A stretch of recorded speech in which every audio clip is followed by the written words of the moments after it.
Vision डॉक्युमेंटच्या मसुद्याला मंत्रिमंडळ बैठकीत मान्यता. महाराष्ट्राच्या विकासाचा रोडमॅप तयार करण्यात आला असून त्यासाठीच्या व्हिजन डॉक्युमेंटच्या मसुद्यास मान्यता देण्यात आली आहे.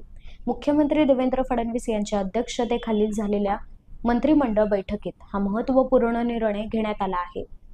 या स्वप्नपूर्तीसाठी महाराष्ट्राचे व्हिजन डॉक्युमेंट निश्चितच महत्त्वाची भूमिका बजावेल असा विश्वास मुख्यमंत्री देवेंद्र फडणवीस यांनी व्यक्त केला.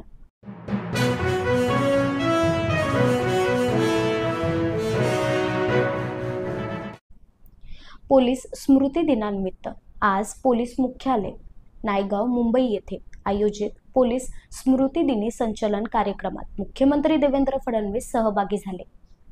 यावेळी असीम ध्येयनिष्ठेने आपले कर्तव्य बजावित असताना वीरगती प्राप्त झालेल्या भारतातील विविध पोलीस दलांमधील अधिकारी व अंमलदारांच्या पवित्र स्मृतींना अभिवादन करण्यासाठी असलेल्या संदेशपत्राचे वाचन केले व सर्व वीर श्रेष्ठांना श्रद्धांजली अर्पण केली. हे राष्ट्र त्यांचे बलिदान कधीही विसरणार नाही असेही त्यांनी सांगितले.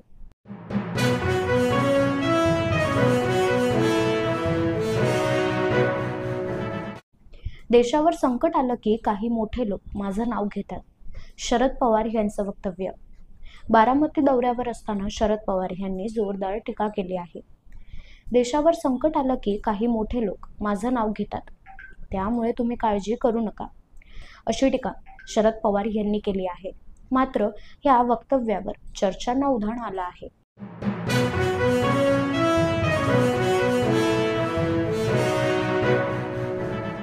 बोगस मतदारांचा 96 लाख आकडा कुठून आला? खासदार संजय राऊत यांचं वक्तव्य.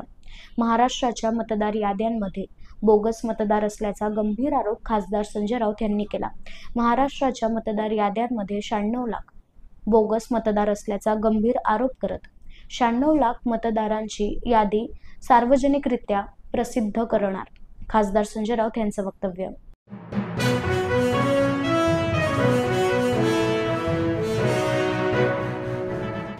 आपल्या कसदार अभिनयाने चित्रपट सृष्टीत अढळ स्थान निर्माण करणारा अभिनेता म्हणून ज्येष्ठ अभिनेते असरानी रसिकांच्या सदैव स्मरणात राहतील.